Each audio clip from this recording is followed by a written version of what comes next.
গভীর রাতে চারিদিকে শুধু হাহাকার। দুঃস্বপ্ন ভেবে ঘুম থেকে উঠলেও কোনো স্বপ্ন নয়, এটি ইয়েমেনের রাজধানীর বর্তমান চিত্র। রোববার যুক্তরাষ্ট্রের ভয়াবহ বিমান হামলায় বিধ্বস্ত সানার ফারওয়াহ এলাকা। সেখানকার মার্কেটকে লক্ষ্য করে ওয়াশিংটন হামলা চালায় বলে জানিয়েছে দেশটির স্বাস্থ্য অধিদপ্তর। এতে প্রাণ হারান অনেকেই। ধ্বংস হয়ে গেছে দোকানপাট, বিধ্বস্ত একাধিক বাড়িঘর। বিমান হামলায় দুমড়ে মুচড়ে গেছে যানবাহন। আহতদের চিকিৎসা দিতে আসছে একের পর এক অ্যাম্বুলেন্স। বিধ্বস্ত বাড়িঘরে চাপা পড়া ইয়েমেনিদের উদ্ধারে হিমশিম খাচ্ছে উদ্ধারকর্মীরা। আগুন লাগার ভয়ে চারিদিকে পানি ছিটাচ্ছে দমকল বাহিনী। জনমনে তৈরি হয়েছে আতঙ্ক।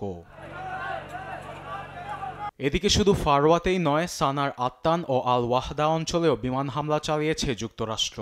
এতে বাড়িঘর ধসে পড়ার পাশাপাশি ভেঙে গেছে রাস্তাঘাট। মিসাইলের কারণে রাস্তায় তৈরি হয়েছে বিশাল গর্ত। এদিকে গেল বৃহস্পতিবার ইয়েমেনের হোদাইদা অঞ্চলের জ্বালানি অবকাঠামোতে ভয়াবহ হামলার ক্ষত জনসাধারণের মনে এখনও তাজা। ঘটনাটির বর্ণনা দিতে এখনও শিউরে ওঠেন প্রত্যক্ষদর্শীরা। এমন আচরণে যুক্তরাষ্ট্র আন্তর্জাতিক আইন লঙ্ঘন করেছে বলে দাবি করেছেন রাসিসা পোর্টের পরিচালক ইব্রাহিম মোব্বেল। এখানে ভয়াবহ বিমান হামলা করে ওয়াশিংটন আন্তর্জাতিক আইন ও চুক্তি সুস্পষ্টভাবে লঙ্ঘন করেছে। আপনি দেখতে পাচ্ছেন এখানে আর কিচ্ছু বাকি নেই, সবকিছুই মাটির সঙ্গে মিশে গেছে।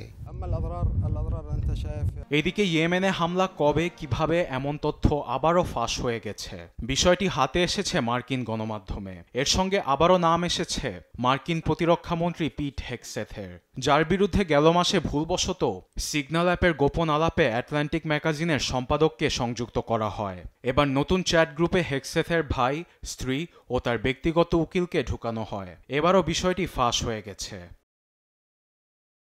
ইস্যুটি নিয়ে প্রতিরক্ষামন্ত্রী নিজে মুখ না খুললেও সাফাই গিয়ে পেন্টাগন প্রধান মুখপাত্র শন পার্নেল এসব ঘটনাকে গুজব বলে উড়িয়ে দিয়েছেন। আরবেদ আফসার, নিউজ ডেস্ক, দেশ টিভি।